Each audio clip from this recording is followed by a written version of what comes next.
அதிகாரம் அதனுடைய 12வது வசனம், இரட்டிப்பான நன்மையை தருவேன், இன்றைக்கே தருவேன். இந்த வார்த்தையை கேட்டுக்கொண்டிருக்கிற எனக்கு அன்பான தேவ பிள்ளைகளே, கர்த்தருடைய வார்த்தை சொல்லப்பட்டிருக்கிறது, இரட்டிப்பான நன்மையை தருவேன், இன்றைக்கே தருவேன் என்று ஆண்டவர் வாக்கு கொடுக்கிறார்.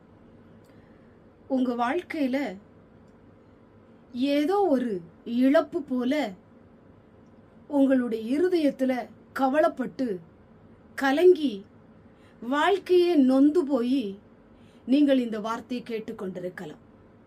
இன்றைக்கு உங்களுக்கு தான் கர்த்தருடைய வார்த்தை கடந்து வருகிறது.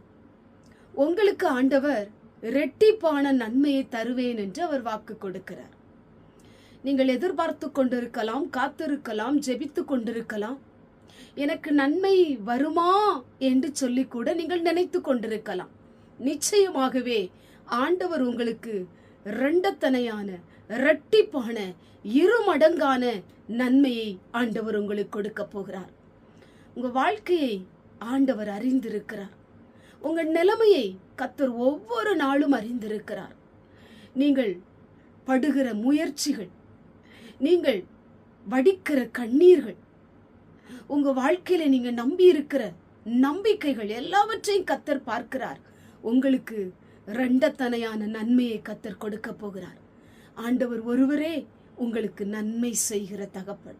இன்னைக்கு மனிதன் உங்களுக்கு தீமை செஞ்சிருக்கலாம், தீங்கு செஞ்சிருக்கலாம், உங்களுக்கு வரவேண்டிய நன்மையை தடுத்து இருக்கலாம், நன்மையை நீங்கள் காணாதபடிக்கு அநேக தடைகளை மனுஷன் உங்களுக்கு கொண்டு வந்திருக்கலாம். ஆனா இன்னைக்கு ஆண்டவர் சொல்றாரு, நான் உனக்கு நன்மை தருவேன். நன்மைக்காக எதிர்பார்த்து கொண்டிருக்கிறீங்களா? நன்மைக்காக நீங்க ஜெபித்து கொண்டிருக்கிறீங்களா? நன்மை என் வாழ்க்கையில நடக்கணும்னு சொல்லி காத்திருக்கிறீங்களா? ஆண்டவர் மேல நம்பிக்கையோடு, விசுவாசத்தோடு ஆண்டவரையே நம்பி இருக்கிற உங்களுக்கு ஆண்டவர் இரட்டிப்பான நன்மையை கர்த்தர் தருவார். கண்பான தேவ பிள்ளையே, உன் வாழ்க்கையை கர்த்தர் மகிழ்ச்சியாய் மாற்றுவார். இழந்ததை திரும்ப தருவார்.